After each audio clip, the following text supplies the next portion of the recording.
안녕하십니까. 후후한의원 이정태 원장입니다. 이번 시간은 전립선이란 무엇인가 라는 주제로 강의를 진행을 해보도록 하겠습니다. 전립선은 여성들에게 자궁이라고 하는 그 생식기관에 비견될 만큼 남성들에게 있어서는 아주 중요한 생식기관입니다. 오늘은 그 생식기관에 관련돼서 전반적으로 좀 살펴보는 기회를 갖도록 할 텐데요. 5가지 내용으로 살펴보도록 하겠습니다. 첫 번째는 이제 전립선이란 무엇인가 하는 부분과, 두 번째는 이제 전립선의 구조와 형태를 한번 살펴볼 거고요. 그다음에 그 전립선이 가지고 있는 기능, 그리고 역할, 이런 부분들과 전립선에서 발생되는 여러 가지 질환들을 좀 살펴보겠습니다. 그리고 이 질환들을 검사하기 위해서 요구되는 여러 가지 검사들 내용들을 한번 살펴보는 순서로 진행을 해보도록 하겠습니다. 첫 번째, 이 전립선이라는 부분은요, 위치가 방광 아래에 있습니다. 방광 아래에 위치되어 있는 남성들에게만 존재하는 밤알 크기의 생식선입니다. 크기가 그렇게 크진 않고요. 딱 밤알 크기인데, 우리 엄지손가락에 있으면 이 1000마디 정도 크기라고 보시면 되겠습니다. 그리고 전립선 이제 구조를 한번 볼 텐데요. 전립선 구조는 이 맨 위쪽에, 이제 우리 복강 안쪽입니다. 맨 위쪽에 방광이 이렇게 있습니다. 그리고 방광 바로 아래쪽에 연접해서 위치해 있는 게 바로 전립선이고요. 전립선 이 외측에 보면 조그마한 관이 있습니다. 이 후부 전립선 쪽에, 뒤쪽에 있는 전립선 쪽에 있는 요게 그 사정관이고요. 사정관이고, 그 사정관 외측 끝부분에 이렇게 여기 조그마한 주머니가 있는데, 여기가 이제 정낭이라고 합니다.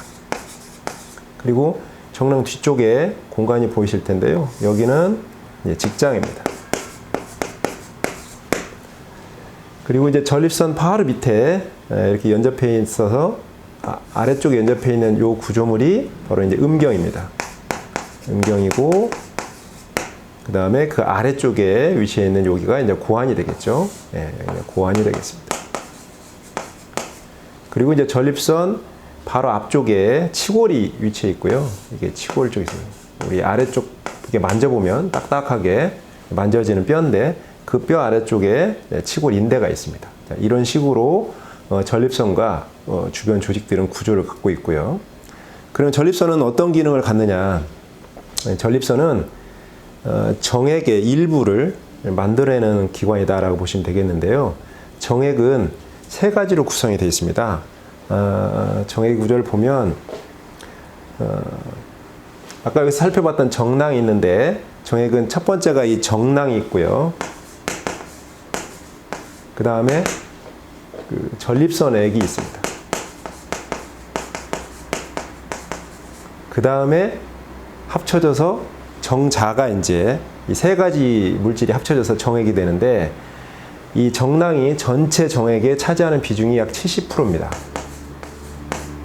그리고 이 전립선액이 전체 정액에서 차지하는 비중은 약 20% 정도 됩니다. 20%. 그리고 나머지 한 10%에서 5% 내외가 정자로 이루어졌다고 보시면 되겠고요. 그러다 보니까 우리가 흔히 그 정관 수술이라고 해서 정관을 묶는 수술을 하게 되어도 정액은 나오게 되어 있습니다. 이게 그 5에서 10%에 해당되는 정자만 나오지 않을 뿐, 이 정낭액과 전립선액은 나올 수 있기 때문에 정관 수술을 해도 정액은 상당수가 이제 다시 바깥으로 나올 수 있다. 이런 말씀드릴 수 있고요. 또 전립선, 그럼 이 전립선에 발생되는 질환들은 어떤 질환들이 있느냐? 대표적인 질환들이 한 3가지 있습니다. 첫 번째는 이제 전립선염, 전립선에 염증이 발생하는 거죠. 그 다음에 이제 두 번째는 전립선 비대, 전립선이 살이 찌는 겁니다. 그리고 이제 전립선에 발생하는 암도 흔히 볼 수 있는데, 이 전립선염은 주로 이제 전립선에 염증성 변화가 생겨서 부어오른 상태라고 보시면 되겠고, 이 전립선 비대는 나이가 들면서 전립선 선조직의 자연스러운 변화로서 이제 선조직이 지방으로 치환되면서 커지는 상태다라고 보시면 되겠습니다. 그래서 엄밀히 말하면 이 전립선염은 병리적인 변화고, 이 전립선 비대는 생리적인 변화입니다. 그리고 이제 전립선암은 나이가 드셔서 전립선 쪽에 발생하는 암종이다라고 보실 수 있고요. 가장 흔한 경우가 이제 전립선염이죠. 전립선염이 가장 흔하게 많고, 나이가 들어가면서는 이 전립선 비대 쪽이 또 많이 노출이 되십니다. 그리고 이제 전립선암도 대개는 이제 연령이 높아지실 때 많이 나타나는 부분이고요. 이 외에도 전립선 쪽에 발생하는 전립선 결석이라는 부분도 있습니다. 전립선 결석은 사실은 이 자체가 질병이라기보다는 이 전립선에 결석이 있음으로 인해서 전립선에 만성적인 염증을 유발하는 요인으로 작동하기도 하는데요. 전립선에 이렇게 석회가 진행되면서 결석을 이루는 이런 상황들도 질환의 하나로 볼 수 있고요.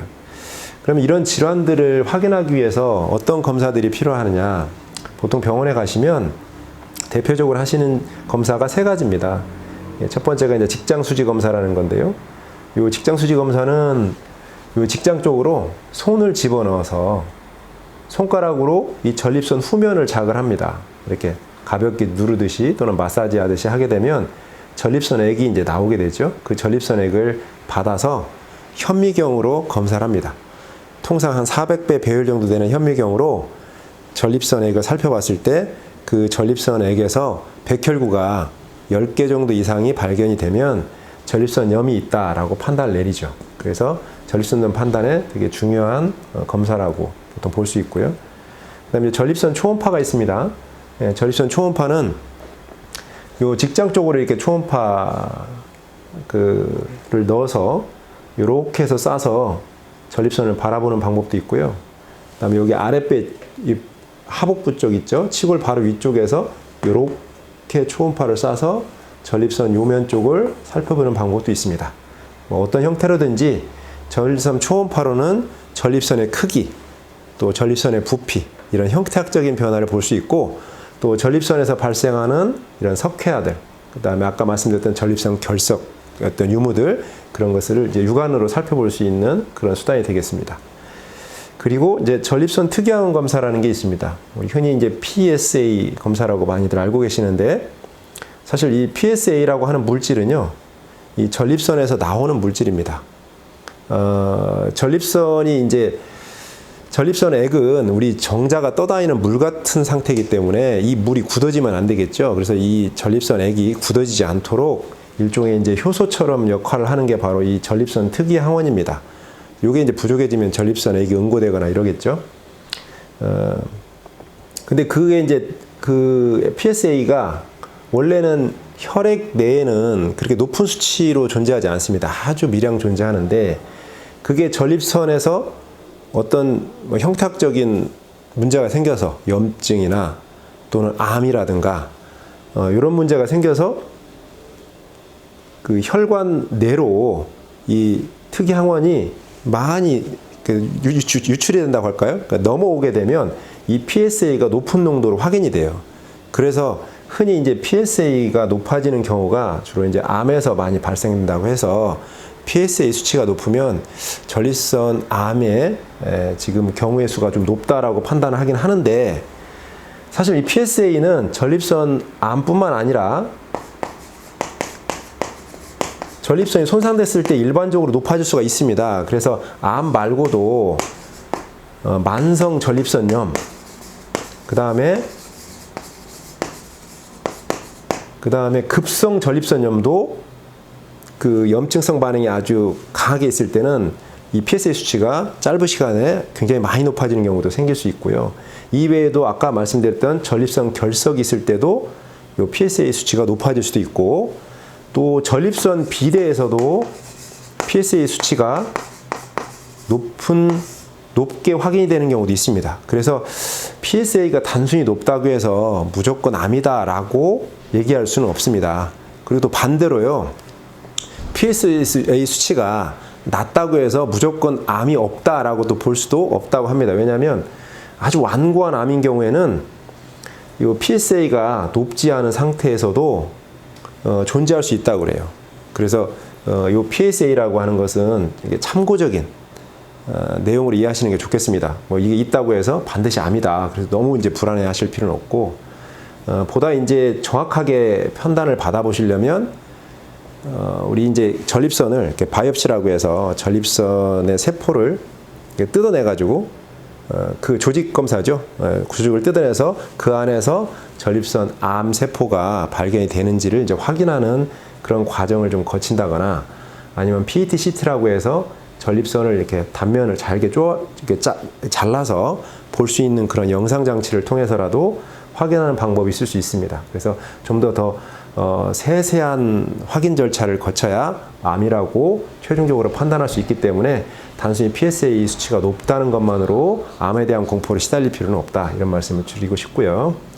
그리고 이제 이 PCR 검사라는 게 있습니다. 이 PCR 검사는 그 핵산 증폭 검사라고 하는데, 이 검사 같은 경우에는 주로 전립선염에 발병이 됐는데, 그 전립선염이 요도염에서 이렇게 넘어온, 그러니까 감염 때문에 발생이 있었고, 그 감염으로 인해서 요도염이 있었고, 또 요도염으로 인해서 2차적으로 전립선까지 이행이 됐다라고 의심이 될 경우에 그 원인균 등을 확인하기 위해서 하는 검사입니다. 보통 그 우리 성병균 같은 경우는 원래 이게 소변을 검사하거나 소변을 배양하는 검사를 통해서도 세균을 좀 확인할 수가 있어요. 근데 이 소변 배양 검사를 통해서는 성병균 같은 경우는 많이 확인하기가 어렵다고 합니다. 정확하게. 그래서 그 성병균들에 대해서 좀 더 특이적으로 확인 절차를 거치기 위해서 주로 활용되는 게 이 PCR 검사라고 해요. 그래서 미생물들한테는 각각의 그 고유한 그 염기 서열들이 있어요. 그 염기 서열들을 증폭을 시켜서 그걸 분석을 하는 겁니다. 그래서 분석을 해서 그 독특한 염기 서열대로 그 어떤 균들이 지금 여기에 관여하고 있는지를 확인해서 정확하게 균을 찾아내는 그런 검사라고 보시면 되겠고요. 근데 여기서도 우리가 PCR 검사를 할 때 모든 균을 다 확인할 수가 없습니다. 그래서 일부를 보거든요. 주로 이제 유력하다고 여겨지는 뭐 6가지 종류의 검사, 또는 12종 정도의 세균을 또는 바이러스를 검사하는 이런 과정들을 거치기 때문에 PCR 검사상 문제가 없다라고 해서 모든 세균이나 또는 특정한 바이러스에 내가 완전하게 자유롭다라고 사실은 그렇게 또 단정하기는 좀 어려운 면이 좀 있습니다. 하지만 대체로 많은 사람들이 노출되는 그런 성병균들에 대해서는 어느 정도는 스크린이 가능하기 때문에 이 PCR 검사를 많이 활용을 합니다. 자, 이렇게 우리 전립선이라고 하는 내용에 대해서 구조와 그 형태, 그리고 그 기능, 그리고 이에 수반된 여러 가지 질환들과 관련된 검사법들을 오늘은 간단하게 살펴보는 시간을 가져봤습니다.